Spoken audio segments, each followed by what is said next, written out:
Bonjour à tous. Bonjour à tous. J'espère que tout le monde va bien en ce troisième webinaire, troisième semaine de webinaire entre Webmécanique et Dimo Software via sa solution Yellowbox CRM. On va laisser à tout le monde le temps d'arriver. Cette semaine, je suis accompagné de Nicolas Bégul, responsable des ventes chez Dimo Software. J'espère que tu vas bien, Nicolas. Bonjour à tous, oui, oui, très très bien. Je suis dans la chambre de ma fille là pour animer le webinaire, mais sinon tout va très bien. Effectivement, et en plus cette semaine, pas de possibilité de vous montrer nos webcams. On fera ça via les slides et puis en audio uniquement. Comme les précédentes semaines, 2-3 minutes d'attente, le temps que tout le monde arrive, se connecte au webinaire, vérifie que tout se passe bien. N'hésitez pas d'ailleurs à utiliser les questions ou le chat pour nous remonter si tout est OK niveau son et niveau visuel, la présentation notamment. Et puis on démarrera vers 13h32 à peu près, 13h33, quand tout le monde sera arrivé. Voilà. Profitez aussi des quelques minutes pour fermer votre fenêtre d'email, pour couper votre téléphone. C'est comme promis et comme d'habitude un webinaire pardon, de 30 minutes. L'objectif étant que pendant ces 30 minutes, vous retenez un maximum d'informations et qu'après, bien vous puissiez retourner à vos activités. Voilà. Tout est OK. Bonjour à tous, bonjour à tout le monde, effectivement. Super. Pour le son,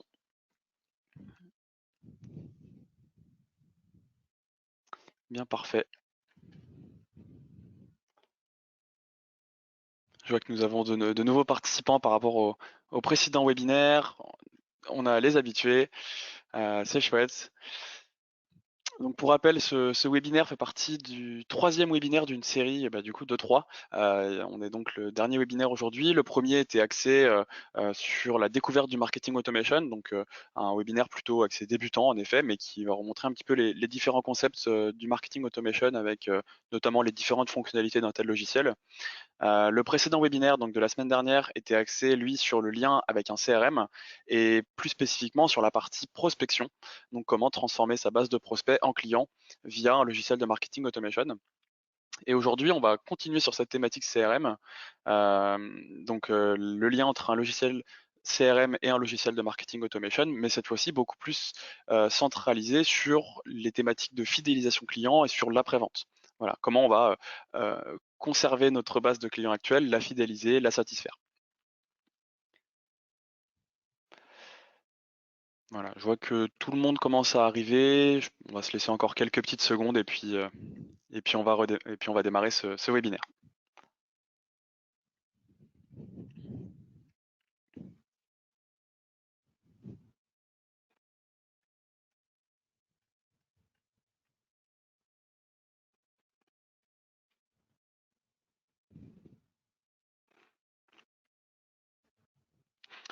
Voilà, bon, je pense que les participants commencent. On n'a plus trop de nouveaux arrivants. Au pire, les retardataires prendront en cours de route et puis on va démarrer ce petit webinaire. Trois sujets aujourd'hui, un petit peu sur le même modèle que la semaine dernière d'ailleurs. On va reparler des enjeux d'un directeur commercial. Donc Nicolas nous fera ses retours là-dessus. Mais cette fois-ci, encore une fois, accès fidélisation et accès après-vente. Donc comment on va se servir justement de la base de données pour fidéliser et satisfaire. On va voir ensuite les liens avec le logiciel de marketing automation, comment ça va nous aider dans la fidélisation, dans la satisfaction de notre base. Et puis, comme la semaine dernière, même principe, on va voir trois scénarios de marketing automation, cette fois-ci très axés fidélisation client qui seront faciles à mettre en place sur le CRM et sur le marketing automation, bien évidemment. Qui sommes-nous? En quelques mots, bien évidemment, rapidement. Donc, je suis Émeric François, hein, comme les précédentes semaines, account manager et formateur chez Webmécanique, qui est un éditeur de logiciels open source de marketing automation, basé sur la plateforme Mautic, dont on est aujourd'hui le premier contributeur mondial de cette communauté. On est basé à Annecy avec 16 collaborateurs et puis grâce à la communauté Mautic, on échange avec régulièrement plus de 300 développeurs dans le monde. Voilà. Et puis qui dit français dit effectivement conformité RGPD et hébergement des données en Europe. Euh, voilà. Nicolas, je te laisse la parole pour présenter Dimo CRM, Oui, Dimo Software merci. pardon, ainsi que son CRM Yellowbox. Merci Emeric. Donc Nicolas Béguul, je suis responsable des ventes dans la BU CRM chez Dimo Software. Dimo, donc c'est une société qui a été créée en 95. Je vais aller vite. Vous aviez probablement déjà eu, pour les habitués, une petite présentation de la société. 8 métiers chez Dimo Software, parmi lesquels le CRM. Nous sommes experts dans ce domaine depuis plus de 24 ans maintenant. À notre tableau de chasse, plus de 1500 projets menés à terme. La BU CRM chez Dimo, qui compte 420 collaborateurs, c'est 30 collaborateurs dédiés au métier du CRM. Je vous passe les fonctions transverses comme les RH, la direction ou le marketing. 6000 clients chez Dimo Software. Côté CRM, on est à 400 clients avec des implantations à l'international. Voilà, je vais passer sur tout de suite le cœur du sujet, à savoir quels sont les enjeux d'un directeur commercial en 2020 en termes évidemment d'utilisation et d'après-vente, puisque on avait déjà abordé le sujet de l'acquisition de clients comme enjeu d'un directeur commercial dans les sessions précédentes, au dernier webinaire de la semaine dernière. Donc là, on sera quand même effectivement orienté fidélisation. Les enjeux d'un directeur commercial en 2020, il y en a énormément. Le recrutement, l'organisation, le reporting, la sécurisation, on peut avoir énormément de sujets. Donc, il est bel et bien question ici de fidélisation. Cet enjeu de fidélisation du client, je l'ai divisé en 3 parties. Évidemment, la notion de satisfaction du client, une fois que nous avons converti un prospect en client, l'idée, c'est de rendre la relation pérenne. Et la satisfaction du client, évidemment, est un élément primordial. Cette satisfaction, excusez-moi, cette satisfaction, je l'ai à cette fois-ci décliné en 3 points.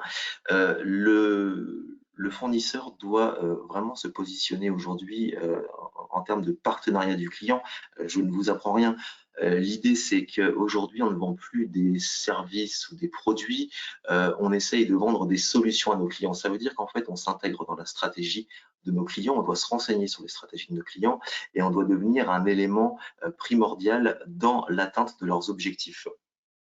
On fait réellement partie de la stratégie du client. Ça, c'est un point vraiment, vraiment important. Le deuxième, dans cette notion de satisfaction, c'est le fait évidemment de délivrer des produits ou des services de qualité dans des délais qui sont respectés. Alors, ça va de soi, mais cette notion, elle s'accompagne aussi justement sur la notion de, une fois que le service est délivré, le produit livré, c'est l'accompagnement qu'on va pouvoir mettre derrière, et cet accompagnement doit aussi être synonyme de qualité et de respect des délais. La satisfaction client, c'est quelque chose sur lequel un directeur commercial aujourd'hui doit se baser pour justement rentabiliser l'obtention de cette satisfaction.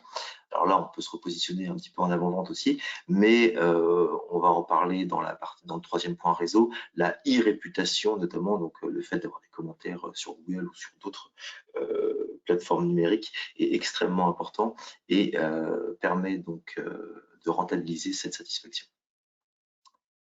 Le deuxième point, l'innovation, évidemment, continuer toujours à innover, être parmi les précurseurs sur l'innovation par rapport à ses concurrents, apporter des services additionnels, c'est un point extrêmement important en termes de fidélisation, toujours dans cette logique d'accompagner la stratégie de nos clients dans l'atteinte de leurs objectifs. Ça veut dire aussi les accompagner dans l'évolution de leurs besoins. Alors évidemment, il y a cette notion donc de développer, nous, des nouveaux produits, des services additionnels qui sont des remontées en fait du terrain sur les besoins de nos clients. Pardon. La transition avec le partenariat technologique derrière est toute trouvée, puisque parfois, c'est d'ailleurs le cas entre Dimo Software et Webmécanique, des experts du métier, par exemple du marketing automation, on a besoin, nous, pour satisfaire nos clients, de s'appuyer sur de tels partenaires. Donc Webmécanique est vraiment un très bon exemple. Ils sont experts dans leur domaine. Nous, on propose à nos clients d'avoir accès à ces services au travers de la relation qu'on a déjà avec eux. La stratégie marketing, c'est un point évidemment que vous aviez fait, qui est un peu le fil rouge de ces 3 webinaires, disposer aujourd'hui d'outils, notamment donc CRM, marketing automation, on est vraiment typiquement dans le cœur du sujet. Le troisième et dernier point, je ne vais pas aller trop vite, je vais laisser Aymeric parler un peu du contenu de la présentation. Les outils digitaux, évidemment, exploiter son réseau, c'est important. Outils digitaux, alors tout le monde évidemment pense à LinkedIn par exemple. Il y a des outils aussi qui sont périphériques à LinkedIn et qui permettent de capitaliser et d'avoir une meilleure utilisation de ce type d'outils. On peut parler par exemple de Prospectin, qui sont des outils assez performants en termes de prospection et aussi de fidélisation. Le deuxième point, les témoignages clients dans la fidélisation, c'est effectivement aussi un point important. Je sais que moi, quand on négocie avec un client, le fait de lui demander de faire des témoignages, de pourquoi pas faire des vidéos qu'on pourra après diffuser sur les réseaux, sur notre site institutionnel, c'est des points en fait qui sont des éléments de la négociation avec notre client.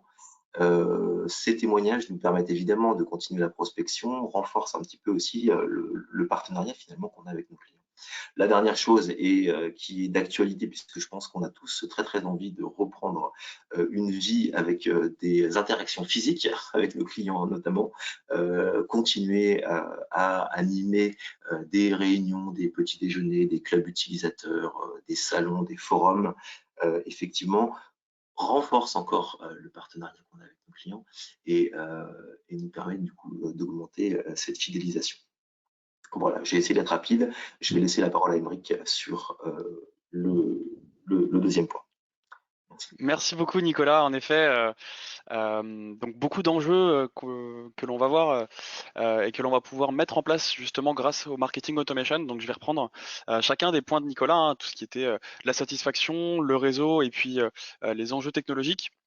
Et on va voir donc l'innovation et on va voir comment le CRM justement va les mettre en place tout au long eh bien de la mise en place d'un tel logiciel.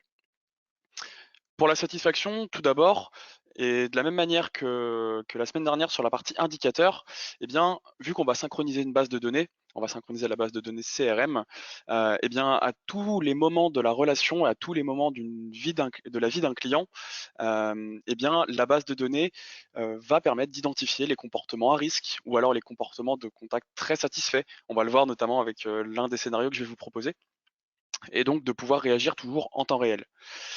Autre point qui sera intéressant, ce sera justement d'ajouter des indicateurs comportementaux.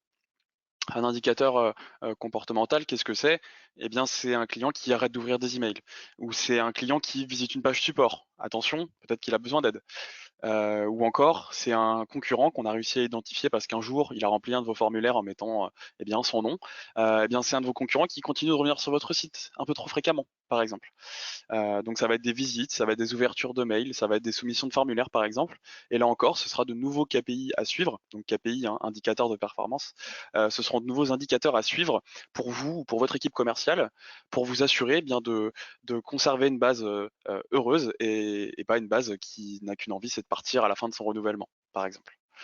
Et le dernier point sur la satisfaction, justement, eh bien, évidemment, comme tu le disais Nicolas, sur la partie rentabilité de la satisfaction, évidemment s'occuper aussi de la satisfaction de nos clients, c'est perdre moins de monde sur le long terme et puis, détecter et même valoriser nos clients satisfaits, auprès bien sûr des prospects, des autres clients et même des événements, pourquoi pas.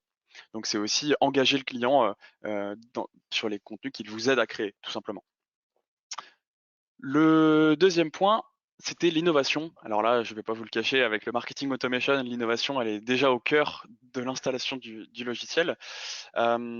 Notamment sur la partie long-termiste. Tu as parlé d'outils tels que Prospectin par exemple et de tous les outils connexes à LinkedIn.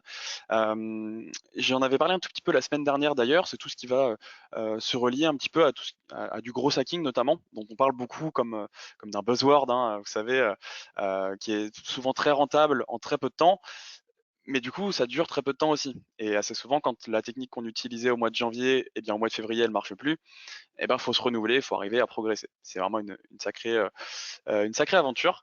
Mais souvent, quand on se retrouve sur le terrain ensuite et qu'on sort la pelle et la brouette, bah, c'est plus compliqué. là, l'objectif du marketing automation, ça va être de bénéficier d'un outil intéressant sur le long terme. On va être plutôt sur une croissance, non pas en quelques jours ni en quelques semaines, plutôt en quelques mois, voire quelques années, mais fiable, rentable et justement bénéfique au maximum. Comme je vous le disais, on va faire des scénarios qui vont durer des fois quelques jours, des fois quelques semaines, mais certaines fois c'est plusieurs mois, voire plusieurs années, et vous traitez vos clients sur tout leur cycle de vie. Et enfin, le dernier point, bien évidemment, le réseau. On va reprendre l'exemple des événements notamment, où on va être capable, via un logiciel de marketing automation, de planifier et d'enrichir complètement nos événements. Donc de gérer les classiques invitations, rappels, relances, mais du coup d'avoir un parcours complet et non pas simplement je planifie mes 3 emails d'invitation, je planifie mes rappels, je planifie mes relances et au final on a des stats qui veulent pas dire grand-chose. Par contre, tout mis bout à bout, on va se rendre compte quelle est la part de contact que l'on a invité qui a participé, qui a consulté les rappels ou de la part de contact qui n'a pas pu venir, qui a effectivement, effectivement s'est inscrit pour l'année d'après, par exemple. On va vraiment avoir, d'ailleurs c'était l'une des problématiques de la semaine dernière, on va vraiment avoir des données centralisées d'un point de vue marketing dans votre logiciel de marketing automation. Et puis, on parle beaucoup synchronisation avec le CRM. C'est aussi l'occasion de synchroniser ces bases marketing et notamment événementielles, comme par exemple Eventbrite, Yourplan, je vous ai mis quelques exemples, pour synchroniser la liste des participants avec votre base de marketing automation et donc votre CRM. Dernier petit point aussi, toujours intéressant, on parlait d'investir nos propres clients à la création de ressources. Hein.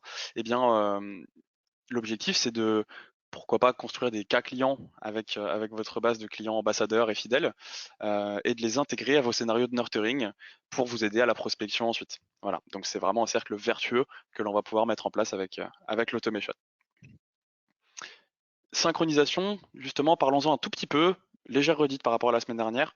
On va revoir de manière un petit peu plus simple encore les échanges entre les deux bases. Tout simplement, côté CRM, on va synchroniser sa base de données en temps réel. Une modification qui est faite par un commercial dans le CRM se retrouve instantanément dans le marketing automation. Et si un commercial, par exemple, veut créer un groupe de contacts qui est très spécifique au CRM, par exemple, tous les clients qui ont un renouvellement dans moins de 3 mois, eh bien, on va les exporter vers le marketing automation en 2 clics. Pas besoin de faire des transferts de fichiers Excel. Hein. On va directement avoir un segment, un groupe de contacts créé dans le marketing automation répondant à ces critères. Dans l'autre sens, le marketing automation, lui, va collaborer complètement avec le CRM puisqu'il va lui apporter les données comportementales de ses contacts ainsi qu'un scoring si on souhaite le mettre en place. Et puis, va aussi gérer toute la partie prospection et qualification notamment de ses prospects pour remonter les contacts de la base de données peu matures, les maturer et une fois qu'ils sont prêts, qu'ils ont un score intéressant, seulement à ce moment-là, ils sont mis entre les mains des commerciaux et envoyés dans le CRM. Voilà. Comment ça marche? Assez simplement, on fait une petite configuration, on met quelques identifiants, on met en place ce qu'on appelle un mapping. Je relie mes champs de CRM avec mes champs de marketing automation. En plus, on est aidé par un formateur pour le mettre en place. Et ensuite, on choisit quel type de synchronisation mettre en place. Soit une synchronisation en temps réel, automatique, soit c'est l'utilisateur qui décide qui synchroniser à quel moment. Voilà. Pour terminer ce petit webinar, et puis après on passera à quelques minutes de questions, je vais vous représenter 3 scénarios, cette fois-ci pour fidéliser sa base, des scénarios de marketing automation, avec même principe que la semaine dernière, une petite présentation du scénario et puis le déroulé. Voilà, le schéma à part entière. Un premier scénario, qui est d'ailleurs assez déclinable, c'est un scénario d'onboarding. On va accueillir nos clients dès leur arrivée. Ici, l'objectif vraiment de ce scénario, ça va être de pouvoir remercier, informer, guider le client après l'achat, voire même anticiper ses futures questions. Vous savez, votre client vient de démarrer et ça y est, il démarre sur le logiciel, il démarre avec le produit et tout de suite, il pose la même question que tout le monde. Comment est-ce que je change mon prénom? Comment est-ce que je change la langue? Comment est-ce que je change la couleur? Etc. Comment est-ce que je fais ceci? Comment est-ce que je fais cela? Et il va les poser à qui? À votre commercial, parce qu'il a peut-être pas tout de suite l'information de qui est le support, par exemple. Et donc, en lui fournissant tout de suite ces informations au moment soit de l'ouverture du logiciel, soit dans les mails de remerciement ou de démarrage, eh bien, vous allez anticiper les questions et gagner véritablement du temps. Petit bonus, ça peut même être un argument de vente. Voilà, découvrez le produit, découvrez le logiciel, découvrez la solution, découvrez les services et soyez accompagné quand vous démarrez. Voilà. La mise en place, pareil, plutôt simple. Je me suis focalisé sur des scénarios un petit peu plus simples que la semaine dernière. Ça va être une série d'emails informatifs. Attention, pas trop, hein, on ne veut pas non plus spammer les contacts malgré le démarrage, hein, sur la solution.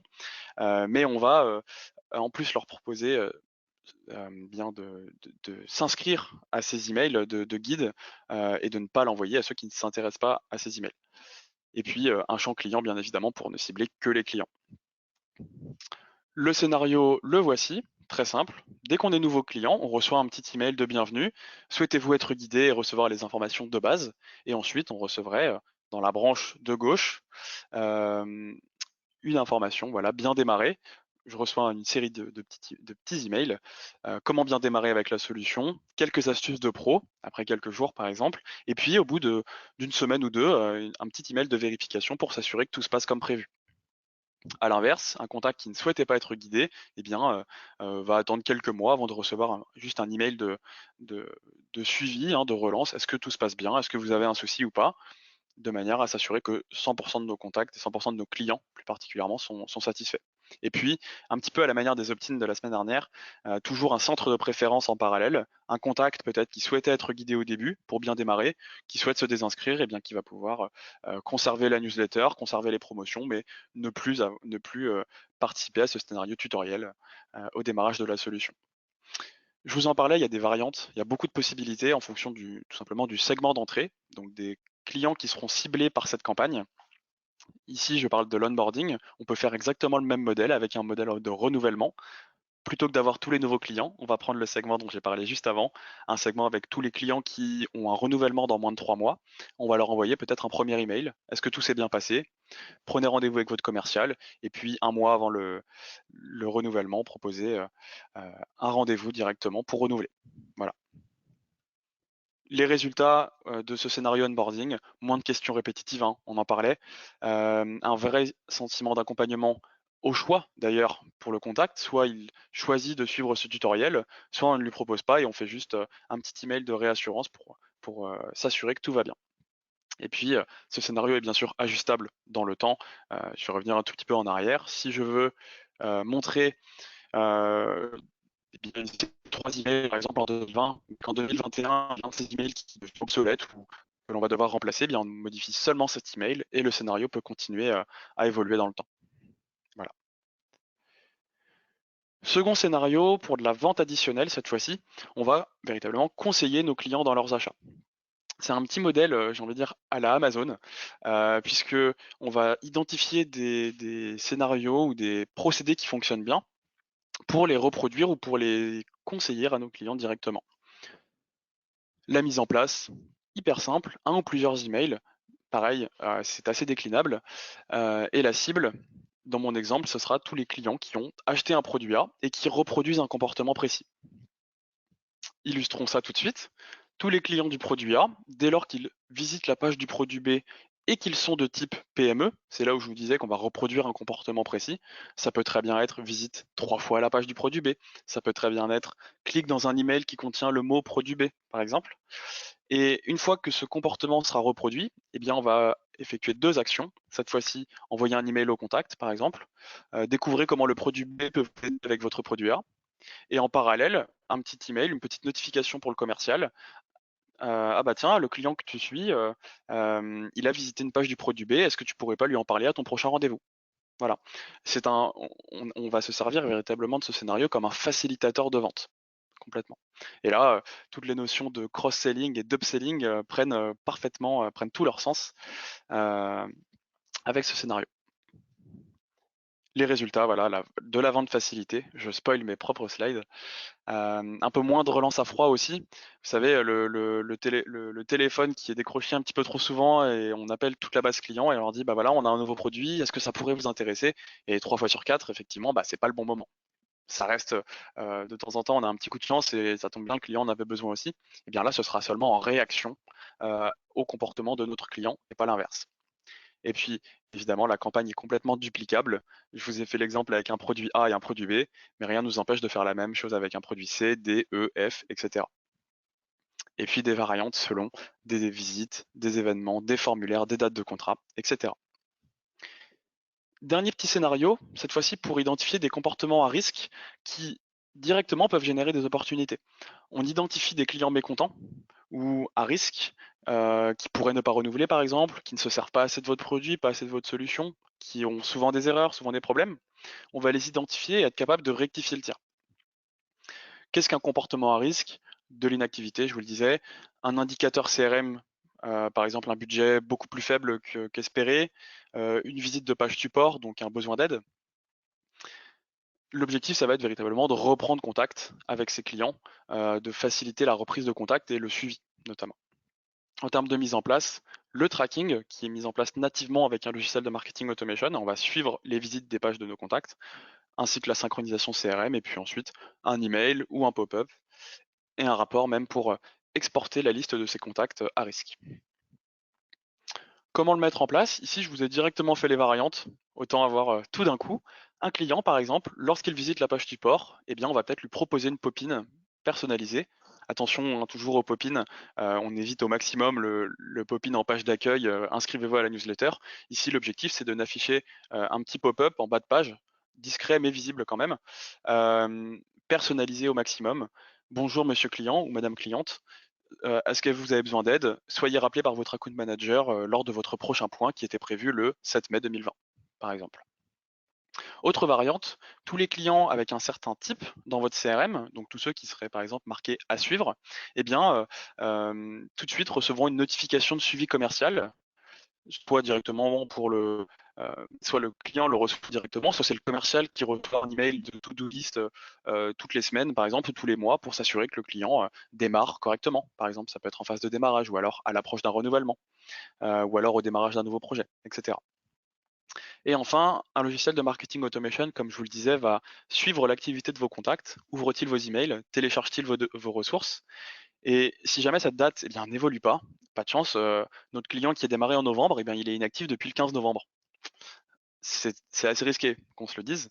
Alors c'est le moment peut-être de faire une petite relance, soit d'avertir le commercial, par exemple, et de lui proposer de passer un coup de téléphone. Mais ça peut aussi être l'occasion de le réinvestir dans sa solution. Voilà, vous lui aviez vendu, je vais prendre un exemple, hein, un éditeur d'email, par exemple. Eh bien, au moment où le contact, vous vous rendez compte qu'il ne l'utilise pas, eh bien, vous allez lui parler de vos dernières nouveautés. Vous allez lui parler des événements qui sont proches de chez lui, etc. Et vous allez le réactiver. Si ce n'est pas le cas, eh bien là, on passera je dirais, au grand moyen et on rappelle le contact directement pour s'assurer que tout est OK. Voilà.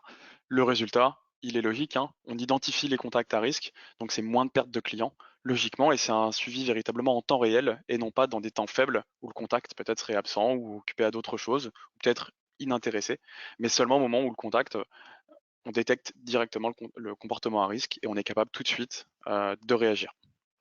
Voilà, de mon côté et de notre côté, c'est terminé pour ce petit CRM, pour ce petit webinaire. Décidément, ça se voit que c'est bien la fin.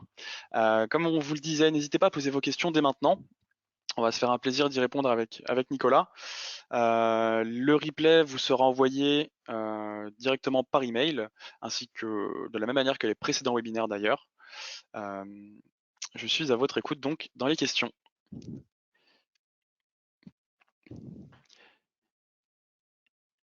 Alors, comme la semaine dernière, je vois dans les questions, le temps que tout le monde commence à en rédiger, le temps d'implémentation d'une solution de marketing automation couplée à un CRM, ce temps, en général, il va déjà varier selon votre ambition et selon la complexité de votre base de données, hein, ça va de soi. Le temps d'implémentation, ça se fait très vite, le démarrage, puisque on peut rapidement déployer une base de données, commencer à la façonner, donc créer des champs personnalisés et faire des premiers imports.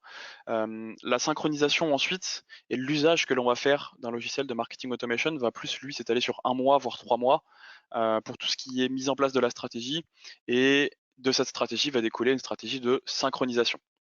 véritablement. C'est-à-dire quel champ je synchronise, à quelle fréquence, etc. Donc on est plus sur un modèle de, en un mois, on installe ma base et j'apprends à l'utiliser, je suis formé dessus.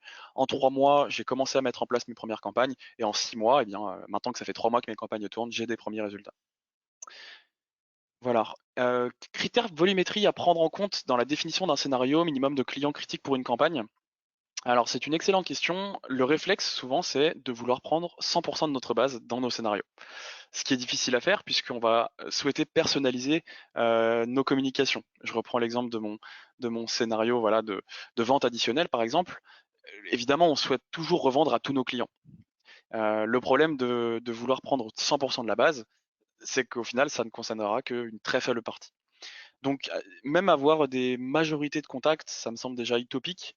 On va plutôt se baser sur 5-10% de notre base, mais à qui on va souhaiter vendre notre nouveau produit, par exemple. Ou alors, on va se focaliser sur la cible d'un produit intéressant ou que l'on souhaite mettre en avant pour quelques mois, par exemple, et on va définir le persona qui va intéresser le persona de contact qui seront intéressés par notre nouveau produit. Et c'est là justement qu'on va déterminer notre cible dans le marketing automation. Donc pas de nombre de contacts minimum, je dirais. Ce qui est plus intéressant, c'est qu'est-ce que l'on va souhaiter faire, quel est notre objectif avec cette campagne, et ensuite la cible découlera logiquement. Visibilité possible sur l'ensemble des campagnes sur l'outil. Donc je crois comprendre, est-ce qu'on va être capable de voir les résultats sur l'ensemble des campagnes? Ça va être assez compliqué à vrai dire, à moins qu'on ait un parcours global, par exemple une campagne 1 qui mène dans une campagne 2 et donc qui mène dans une campagne 3, et ainsi on prend tout simplement la cible du premier scénario qui va englober par exemple beaucoup de monde, et que l'on va comparer aux contacts qui sont parvenus avec succès à la fin de notre troisième campagne. Là effectivement on pourra avoir une comparaison d'ensemble. Souvent en revanche les campagnes vont plutôt être spécialisées, sans être pour autant plus complexes, mais vont concerner une cible différente à chaque fois, avec des fonctionnalités différentes. Des fois, on va envoyer des emails, des fois, on va suivre des soumissions de formulaires. Donc, avoir des indicateurs des indicateurs de performance globaux, c'est plus rare, à vrai dire.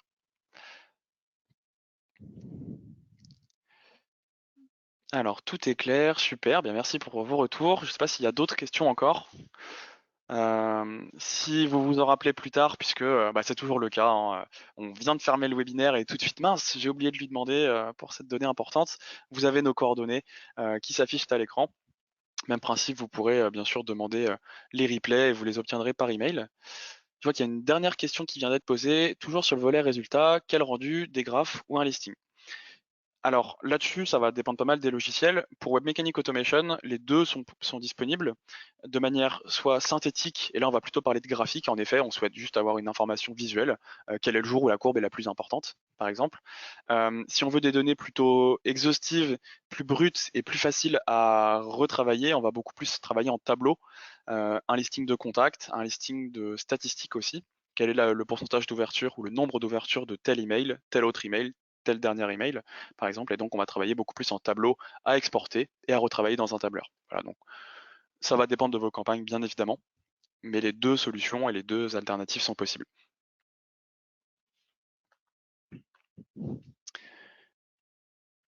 Eh bien, écoutez, de mon côté, ça m'a l'air tout bon. Je vois que tout le monde est dispo, ouais, enfin, semble avoir été satisfait par ce webinaire. Eh bien, je vous remercie pour vos retours très chaleureux. Il est 14h03, il va être temps de vous laisser à vos activités normales. Et puis, n'hésitez pas à recontacter Dimo Software ou Webmechanic pour vos projets de marketing automation si vous en avez. Voilà. En vous souhaitant à tous une excellente après-midi. Merci Nicolas aussi de ta Merci. participation et aux équipes de Dimo Software pour cette série de webinars qui fut vraiment hyper concrète, et c'est vraiment ce qu'on souhaitait vous transmettre aussi, hein. On espère que ça vous a plu. Voilà. Passez tous une belle après-midi. Au Au revoir. revoir.